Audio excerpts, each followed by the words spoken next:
dari Presiden Jokowi yang semakin hari semakin kelihatan nggak pro rakyat. Kebijakannya yang terbaru yang paling ekstrim merugikan warga masyarakat. Padahal sebelumnya beliau ini menyampaikan jangan bikin kebijakan yang ekstrim.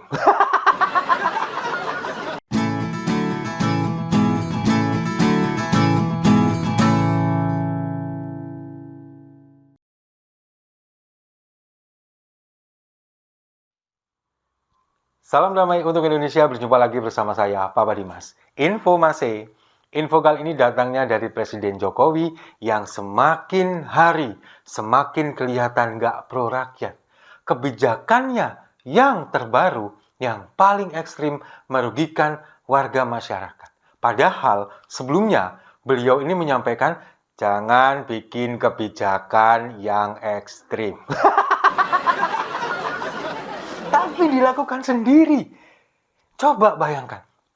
Sebelum kita bahas di video kali ini, kita simak dulu cuplikan video pidato dari Presiden Jokowi berikut ini.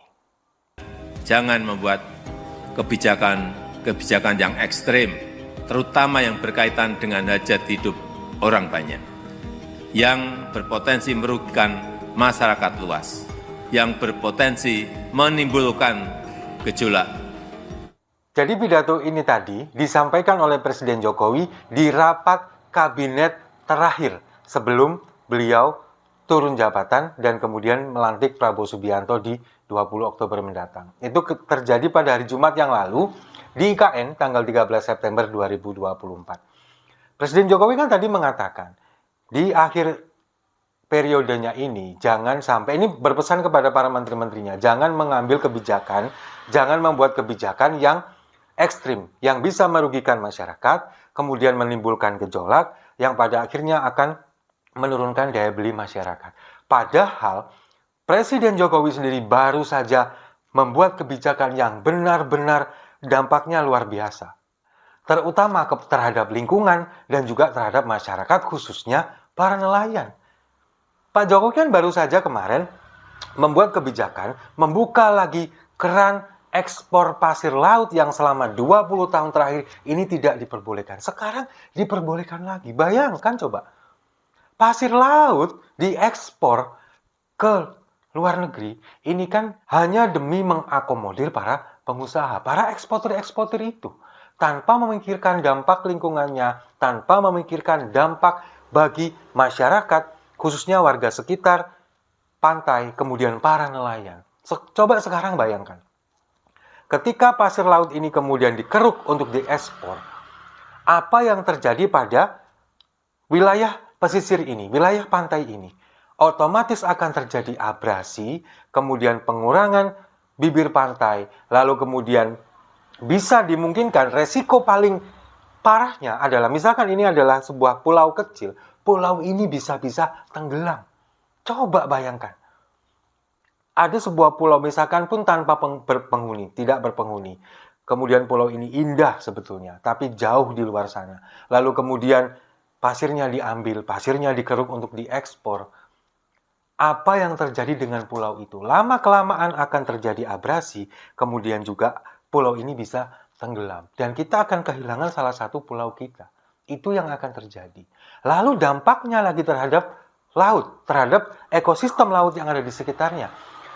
Dengan mengeruk pasir itu, otomatis di sekeliling pulau ini, itu pasti akan keruh airnya. Air pasti akan keruh. Karena pasir ini diambil, kan nggak mungkin sekaligus ini kemudian diangkut semua. Ada yang tersebar ke perairan. Itu yang akan membuat perairan di pesisir pantai ini akan menjadi keruh. Dampaknya apa? Kalau air ini keruh, maka akan menimbulkan, mengganggu ekosistem laut, terutama ikan-ikan yang ada di sekelilingnya, lalu kemudian juga terumbu karang dan binatang-binatang laut yang lain. Yang akan berdampak apa? Ikan-ikan ini kemungkinan juga nanti terganggu ekosistemnya dan kemungkinan terburuk mati. Nah, kalau ikan-ikan ini mati, apa dampaknya lagi? Kepada para nelayan. Mereka kesulitan mencari ikan. Mata pencaharian mereka ini kemudian terganggu gara-gara ikan yang ada di laut berkurang karena pengerukan pasir laut, itu yang akan mengakibatkan beberapa nelayan kita kesulitan mencari ikan. Dampaknya apa? Secara ekonomi mereka juga akan kesulitan. Kondisi yang kemudian cuaca buruk ditambah lagi dengan kondisi air laut yang keruh, kemudian ekosistem ikan yang terganggu sehingga ikannya sulit berkembang biak, banyak yang mati. Otomatis pendapatan mereka sebagai nelayan akan jauh berkurang. Lalu nggak cuman itu aja. Pemenuhan gizi terhadap masyarakat kita dari protein hewani, terutama dari ikan, itu juga akan berkurang. Katanya di tahun-tahun berikutnya ini kita ingin mengurangi bahkan menghilangkan stunting. Kekurangan gizi atau gizi buruk. Itu kan bisa didapatkan dari protein hewani, terutama dari hasil laut, ikan dan sejenisnya. Nah, kalau misalkan ini berkurang, lalu kemudian akan terjadi seperti ini, coba bayangkan. Apakah efek itu tidak dipikirkan oleh Presiden Jokowi? Saya yakin Presiden Jokowi paham masalah ini. Tapi kenapa ini dilakukan justru di akhir masa jabatannya, kemudian kebijakan yang sangat ekstrim ini, kenapa itu dilakukan? Bagi saya, itu hanya untuk mengakomodir, untuk menguntungkan para pengusaha, para eksportir. Kemudian juga mungkin ada kerjasama atau deal-deal dengan negara luar yang memang benar-benar membutuhkan pasir laut, terutama negara-negara yang tidak punya perairan. Mungkin itu yang ada deal-deal politik antara pemerintahan kita dengan pemerintahan negara lain, itu kita nggak tahu, kita nggak paham. Tapi yang jelas, hal yang semacam ini dampaknya sangat besar dan sangat luar biasa. Dampak lingkungan terutama, kemudian dampak kepada perekonomian masyarakat khususnya nelayan, dampak kepada pemenuhan gizi terutama protein hewani dari hasil laut. Itu dampak yang luar biasa.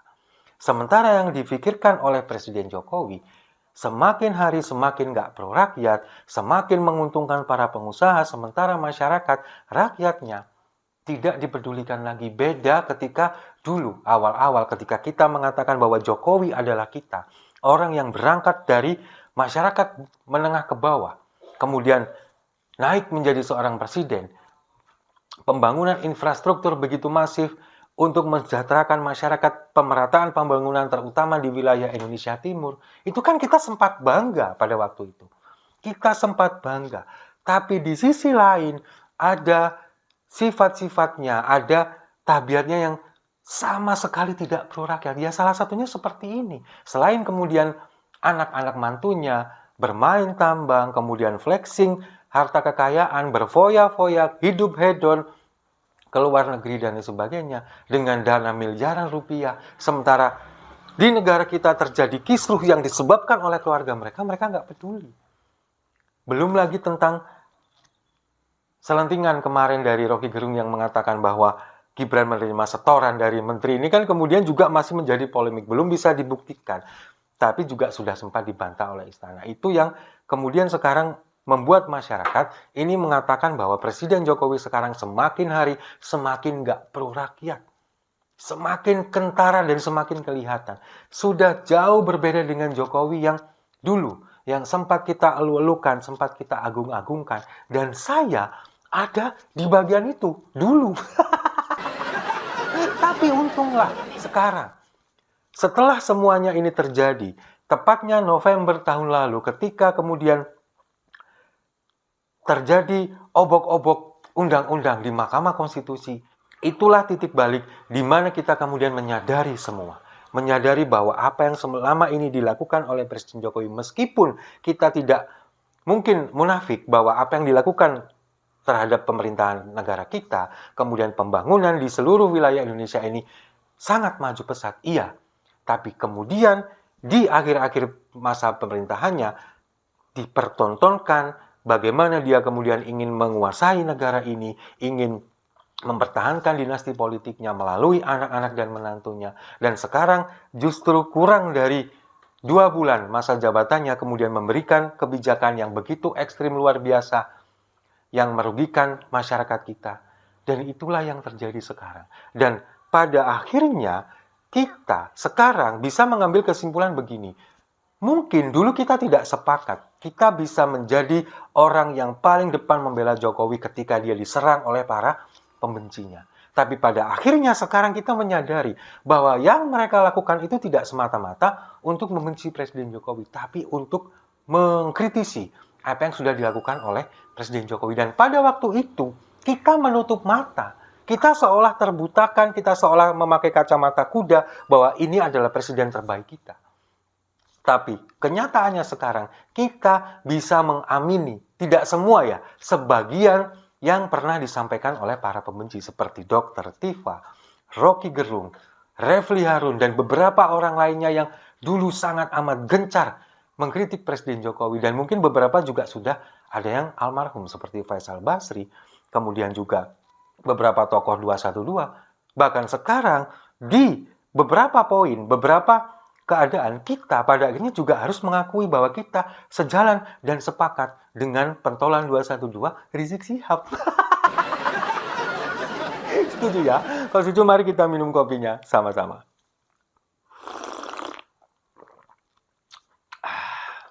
Saya rasa itu. Terima kasih sudah menyimak. Jangan lupa like, komen, dan subscribe. Sampai jumpa di video-video saya selanjutnya. Kebijakan hanya untuk segelintir orang.